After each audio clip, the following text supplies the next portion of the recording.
आयुर्वेदा के अकॉर्डिंग हमारी बॉडी में 3 दोष होते हैं, वात दोष, पित्त दोष और कफ दोष। ये तीनों जो दोष होते हैं ये प्रेगनेंसी के टाइम पे अलग अलग स्टेज में अलग अलग दोष होते हैं। तो इसका रोल क्या है प्रेगनेंसी में? तो वात दोष जो होता है वो प्रेगनेंसी के इनिशियल स्टेज में, मतलब कंसेप्शन से डेवलपमेंट में डोमिनेट होता है। अब इसका वर्क क्या है? ये बॉडी के ग्रोथ, ऑर्गन डेवलपमेंट और नर्वस सिस्टम के फॉर्मेशन में इम्पोर्टेंट रोल प्ले करता है। अब यदि ये दोष इम्बैलेंस हो जाए तो कैसे पता चले कि ये दोष इम्बैलेंस हो गया है? तो इसका सिम्टम जो है वो है, एक तो कॉन्स्टिपेशन होगा, ब्लोटिंग होगी, स्ट्रेस एंजाइटी बढ़ेगी और स्लीप आपकी डिस्टर्ब हो जाएगी। आपको जॉइंट में पेन होने लगेगा और आपको ऐसा लगेगा कि आपकी स्किन बहुत ज़्यादा ड्राई हो गई है, नरिशमेंट नहीं है स्किन में। तो ये सारे इसके इम्बैलेंस होने के सिम्टम हैं।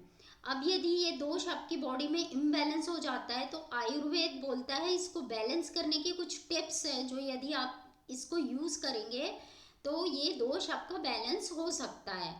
तो उसका उसका जो आयुर्वेदा टिप्स बताता है वो बोलता है इजी टू डाइजेस्ट आपको फूड खाना है, जैसे खिचड़ी खाएं, दाल खाएं तो आप उसको उसमें घी ऐड करके खाएं, ताकि आपकी बॉडी में नरिशमेंट रहे, आपकी बॉडी थोड़ी वार्म रहे और इजी टू डाइजेस्ट फूड आपको लेना है। एक्सेसिव आपको फिजिकल एक्टिविटी नहीं करना है कि आप बहुत एक्सरसाइज कर रहे हो, बहुत वॉक कर रहे हो, ये सब नहीं करना है। आपको अपने स्ट्रेस को कम रखना है।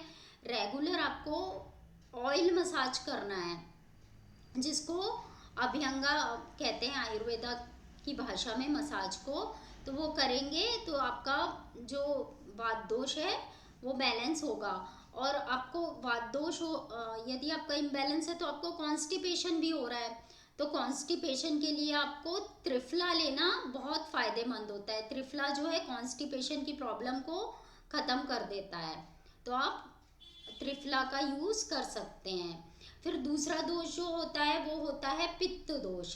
पित्त दोष का प्रेगनेंसी के कौन से ट्राइमेस्टर में होता है? तो पित्त दोष प्रेगनेंसी के मिड स्टेज, मतलब सेकंड ट्राइमेस्टर में डोमिनेट होता है। इसका ये वर्क होता है, ये मेटाबॉलिज्म, डाइजेशन और बेबी के जो टिश्यू और ऑर्गन है उनके डेवलपमेंट के लिए बहुत इम्पोर्टेंट होता है और उनके डेवलपमेंट को वो रेगुलेट करता है।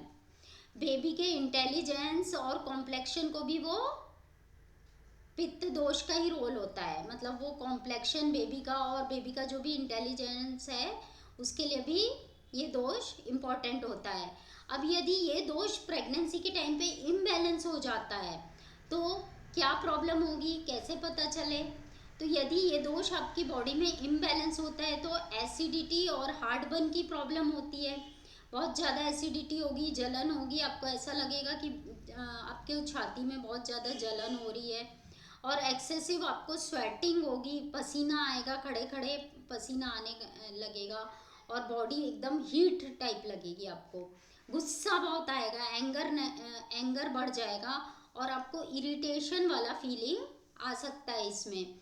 तो ये जो दोष है इसको बैलेंस करने के लिए हमको क्या करना चाहिए? आयुर्वेदा बोलता है इसको बैलेंस करने के लिए आपको कूलिंग फूड लेना चाहिए, जैसे कोकोनट वाटर लिए, ककड़ी ले लिए, फेनल सीड्स ले लिए। कोकोनट वाटर आपको अच्छे से लेना है, दिन में आप 2 बार भी ले सकते हैं। और आपको स्पाइसी फूड को अवॉइड करना है, बहुत ज़्यादा एक्सेसिव ऑयल वाला फूड नहीं लेना है, स्पाइसी फूड नहीं लेना है, एकदम सात्विक भोजन आपको करना है। शतावरी भी आप यूज़ कर सकते हैं। शतावरी जो है वो भी हार्मोनल को बैलेंस करता है। शतावरी के बहुत सारे बेनिफिट होते हैं, आयुर्वेदा के हिसाब से शतावरी मिल्क प्रोडक्शन को भी बढ़ाता है मदर में। नीम और सैंडलवुड ऑयल जो है प्रेगनेंसी में स्किन केयर के लिए आपको यूज़ करना है, तो ये भी आपके लिए बहुत यूज़फुल हो सकता है। फिर तीसरा दोष होता है कफ दोष। कफ दोष क्या होता है? कफ दोष जो होता है ये प्रेगनेंसी के थर्ड ट्राइमेस्टर में एंड स्टेज में डोमिनेट होता है। अब इस ये जो है इसका क्या वर्क होता है इस दोष का, ये बेबी के ग्रोथ और स्ट्रेंथ को बढ़ाने में हेल्प करता है और डिलीवरी के लिए बॉडी को प्रिपेयर करता है। कफ का बैलेंस स्टेट, यदि कफ यदि बैलेंस स्टेट में होता है तो मदर के इमोशनल स्टेबिलिटी और नर्चरिंग जो है इसको भी वो सपोर्ट करता है। कफ दोष जो होता है, कफ दोष जो है मदर को डिलीवरी के लिए प्रिपेयर भी करता है, स्ट्रेंथ भी देता है मदर को। और यदि ये दोष इम्बैलेंस हो जाता है बॉडी में तो इसके क्या सिम्टम होते हैं, इम्बैलेंस हो जाता है कफ दोष तो मदर का एक्सेसिव वेट गेन होने लगेगा, वाटर रिटेंशन बढ़ जाएगा जिसके कारण बॉडी में लेग्स वगैरह में स्वेलिंग आने लगेगी, एकदम लेजी लगेगा और रेस्पिरेटरी इशू भी आता है जैसे कफ जमा हो जाना। तो ये जो है ये इसके इम्बैलेंस होने के कारण होता है। अब इसके बैलेंस टिप्स जो हैं, यदि कफ दोष को आपको बैलेंस करना है तो आयुर्वेदा बोलता है आपको लाइट और वार्म फूड लेना चाहिए, जैसे जिंजर टी आपको लेना चाहिए, वेजिटेबल सूप पीना चाहिए जो आपकी बॉडी को वार्म रखे।